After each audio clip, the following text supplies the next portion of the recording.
Dear students, in previous lecture we discussed basic solution of one-dimensional heat equation. In today's lecture we will discuss a very important problem based over that one-dimensional heat equation. As you can see the problem, a rod of length L has its ends A and B, and A is kept at 0 degree centigrade temperature and end B is kept at 100 degree centigrade until steady state prevails. That means it is about steady state means independent of time. Up to a certain time that scene remains steady state, and then as written, if the temperature at B, which is 100 degree initially, is reduced suddenly to 0 degree centigrade and kept so. So after reduction it reached up to 0 degree centigrade and then fixed at 0 degree centigrade, while that of A is maintained means, and A's temperature which was 0 degree centigrade is maintained continuously to 0 degree centigrade. And then when we have to find the temperature uxt, u is temperature, depends upon x is the distance of uh, a particular point of rod from one end, and t is time here. So we have to calculate temperature at distance x from one end, which is given as end A at a time t. In these problems, like we discussed one of the problems based over one dimensional wave equation in one of my previous lectures, what we did, we used these all statements well to create number of conditions for solving the problem. And in that case wave equation was there. For solving that wave equation, one dimensional wave equation completely, we created four conditions in that particular problem. Here as we are talking about temperature, so and only one dimension x is there, so one dimensional heat equation or diffusion equation whose basic solution was discussed in previous lecture is written here. Del u by del t equals to k, maybe c square, it's a positive constant written as c square or k into del 2 u by del x square. So if we talk about order of derivative, it's a second order partial and it's a first order partial. So it's sum 2 for second order, 1 for first order, 2 plus 1 3. That is how we can find that we actually need to create three conditions before solving this one dimensional heat equation, before discussing its further solution. And how we will create, we will use these statements well. How? Prior to temperature B change at that end B, because at end B temperature reduced suddenly to 0 degree centigrade. The before that happening, when time t equals to 0 initially, the heat flow was independent of time. Why? Because steady state condition was there. And in case of steady state condition means independency of time is there, so u depends upon x only, and that means del u by del t. If u does not depends upon t, so rate of change of dependency of u upon t becomes 0, because u is function of x only for that steady state condition. And if that becomes 0 and we substitute del u by del t equals to 0 in that equation 1, it reduces to k into del 2 u by del x square equals to 0. K can't be taken as 0, it's positive, so it's del 2 u by del x square 0, and as u is function of x only, so there is no meaning of writing partial derivative, so it becomes ordinary derivative d2u by dx square equals to 0. So that del u by del t equals to 0 substituted there in equation 1. What we are doing, we are creating three conditions, then we will solve the problem. Okay, so we obtain this, and if we integrate it two times, finally we will get its general solution u equals to c1x plus c2. So two constants are obtained in the process, and we have to value evaluate these two constants, then we will discuss something else. So what we are doing here, given u equals to 0 for x equals to 0 and u equals to 100 for x equals to L, as you can see, at the independent of t. So we are not talking about t, u is function of x only, and u means uxt, uxt means ux right now, and it is temperature, and temperature is 0 when, where, at end a, and at end a distance x is 0. So if x is 0, temperature is 0, means x is 0, u is 0, and at other end b, where distance x is L. So if x is L, temperature is 100 degrees centigrade, so u is 100. Fine. Using these two conditions there, as you can see, u0 and x0 will make C2 equals to 0. And in other equation, say u100 and C2 is already 0 and xL. So 100 equals to C1 into L plus 0. And C2 is 0, so finally value of C1 also came. So C1 and C2 are obtained, and we substitute C1 and C2 there in equation 2. We get u equals to C1 is 100 upon L, so 100 upon L into x, and C2 is 0, so it's only u equals to 100 upon L into x, but it's all happening when time t equals to 0, initial time. So uxt with time t equals to 0 becomes ux0 equals to 100x upon L. So that is one condition is created by us in these all steps using those statements, and especially steady state prevail. Still two more conditions are to be created or written. Then we will start the solution of that one dimensional heat equation by method of separation of variables in next. Now two more conditions are written. How? u0t equals to 0. It is written for AND A, where distance x was 0 and initially there is no temperature for any time, or say that is steady state for a temperature is 0 till end. So u0t is 0. Why ult become 0? For all t. At t equals to 0 we have find the condition in the last step of previous slide, but for all t, as we know that temperature at end B reduces to 0 immediately, and then it remains 0 till the end. So temperature at end B where x equals to L for any time t after t equals to 0 is also 0. That's why these two conditions are created as part of equation 3, and equation 4 which we obtained as last step of previous slide. So that is about 1, 2 and 3 conditions in form of equation 3 and 4. Now we can start using separation of variable method for solving the given heat equation, one dimensional heat equation, for which we assume, as we did it in previous 2-3 lectures, for method of separation of variable uxt is assumed as xtt means capital X as function of small x only, capital T as function of small t only, and then we substitute that in equation 1 of previous slide, initial one dimensional heat equation. We have done it so many times, and then we separate the variables. So capital X double dash upon x one side, t double dash upon capital T with 1 upon k other side in equation 6. Then both these sides are equated with some common constant, as we have done it so many times. We assume that as say mu this time.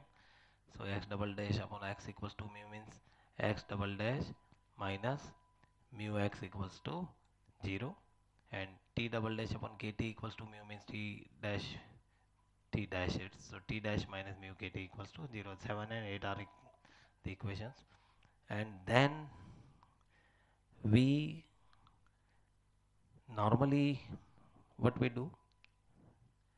did in solving problem based upon one dimensional wave equation, we created three cases: case 1, case 2, case 3, for three different choices of mu. Mu equals to 0 when positive value of mu or negative value of mu. We will be doing same, case 1 to 3 can be seen, but as this particular problem is too lengthy and there are many things to be done from our side, so we are changing our strategy slightly.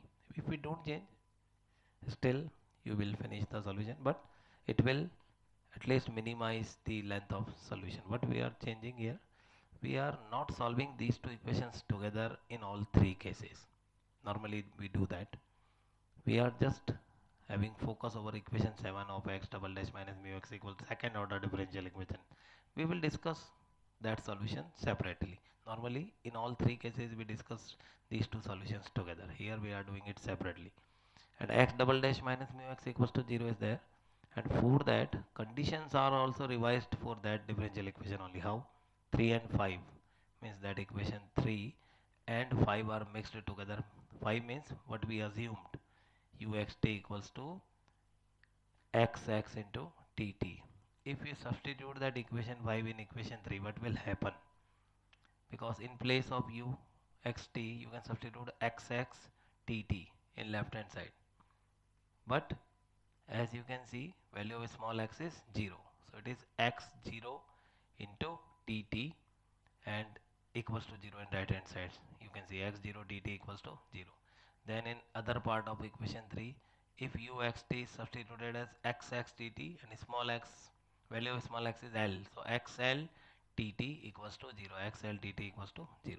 So two parts of equation 3 in point of view of equation 5 are written in shape of these two equations, and t equals to 0 is not possible to consider. Why? Because if I take t as 0 and I substitute that tt equals to 0 in equation 5, then uxt becomes 0, a null solution which we have to avoid, like we discussed it in solving problem of wave equation also. Okay, so avoid null solution. So tt can't be 0, then x0 equals to 0 is required for satisfaction of that equation, and xl equals to 0 is also required. So x0 and xl both are equals to 0.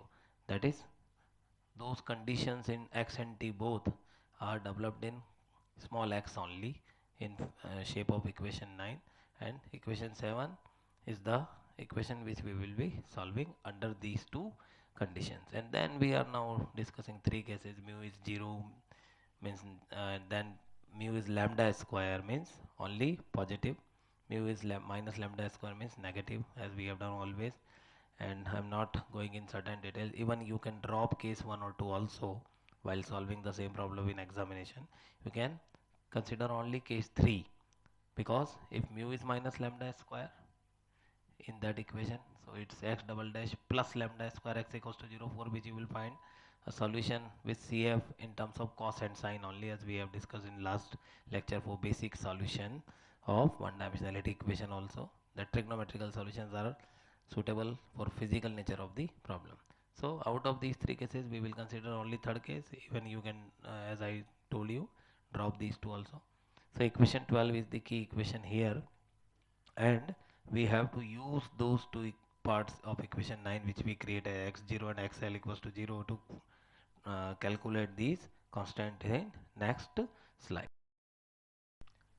As we were discussing that those two conditions x0 equals to 0 and xl equals to 0 are to be substituted in equation 12, and by doing that we obtained two results. One is for the sure capital A is 0, and if you substitute capital A equals to 0 in that other result, 0 becomes 0, it becomes 0 equals to b into sine lambda l. So you have to take either b as 0 or sine lambda l 0. If you take b as 0 and a is 0 for the sure, a and b both equals to 0 will make equation 12 that capital X equals to 0, and by that finally you will get a null solution. So you can't take b as 0, so sine lambda l is to be taken as 0, and using that lambda l equals to n pi is general solution, and value of lambda is n pi upon l. Then as I told you, equation 7 and 8, you remember that from previous slide, two equation, one for x and other for capital T, capital X and capital T. We are solving them separately. Normally we solve them together in case 1 2 3, but we used only capital X case in case 1 2 3, and especially case 1 2 can be dropped, case 3 is taken. Equation 12 was created there, and substituting values of capital A and lambda, as B is still unknown, in equation 12, solution of equation 7 is obtained. Capital X in terms of small x, n is written because it's generalized, because there are infinite values of small n, and b is also replaced by bn because we are generalizing it, and capital A is 0 there, and sin lambda x was there, and the value of lambda is n pi upon L, so sin n pi x upon L.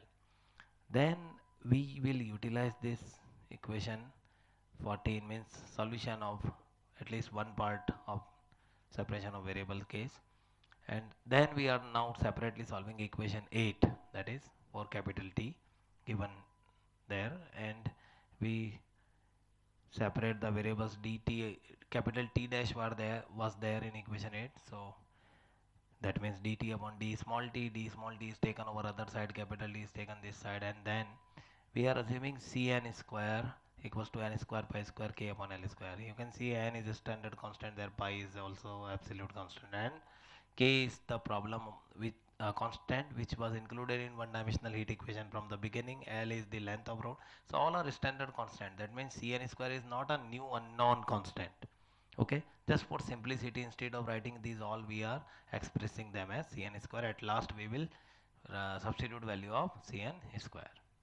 Fine, so that is just for simplicity reason, and then we integrate, it becomes log of capital T equals to minus Cn square small t, and by mixing log and plus some constant in terms of log also, and by mixing log finally T n y n, because n is included as Cn is there, so T and T instead of tt, it's T and T written, and that constant of integration is also in terms of n written here, so it's dn e power minus Cn square t after mixing all logarithmic etc. So solution of part equation 7 and 8 both are obtained here, and using those both in uxt equals to x tt means now it has become x n x t n t. So value of x n there bn sin n pi x upon L, and value of tn means dn e power minus Cn square t written there, and bn and dn both are multiplied together, simply make some new constant, so there is no sense in writing two constant together, so it's only one constant e n. So it's about two conditions utilized and solution is obtained, and one unknown en is still there. Cn is not an unknown, I have told about that, it's a constant which we created just for simplicity reason. So solution is obtained except one unknown's value is required, that is E n, and for that we first generalize this solution. You have to use sigma like we did it in one of my previous lectures, important problem based over wave, one dimensional wave equation.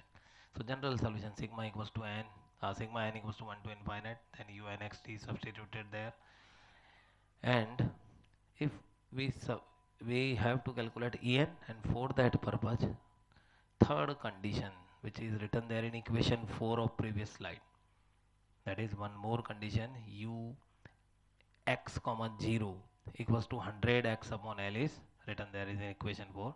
So we substitute that, we use that equation 4 in equation 17, as you can see 4 and 17 together. So t u x comma 0 means t equals to 0 is to be substituted there, so it is u x comma 0, the value of that is 100 x upon L, and if t is 0, so e power 0 becomes 1, and rest is written there sigma E n sin n pi x upon L, and which is a half range sine series, like in that problem of wave equation it was also a half range sine series, and using that half range sine series formula of En can be written as you can see it in next. As you can see, using that half range sine series formula for En is written as 2 upon n0 to L.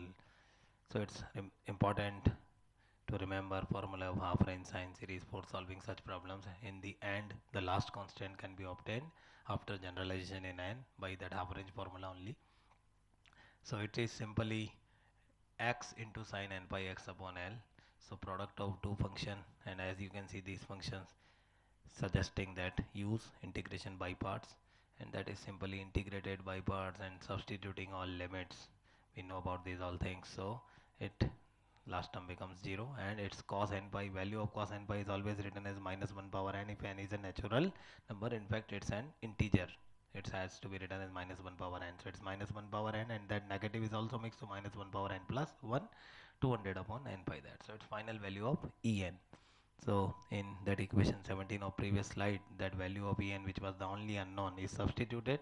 200 upon pi is taken outside the sigma, and n minus 1 power n plus 1 is obviously inside the sigma, and with that sin n by x upon ln e power minus cn square t was there, but cn what square was assumed by us, so finally that cn square is also replaced by that minus n square by square k upon l square. So that is the required temperature or the final solution of that problem.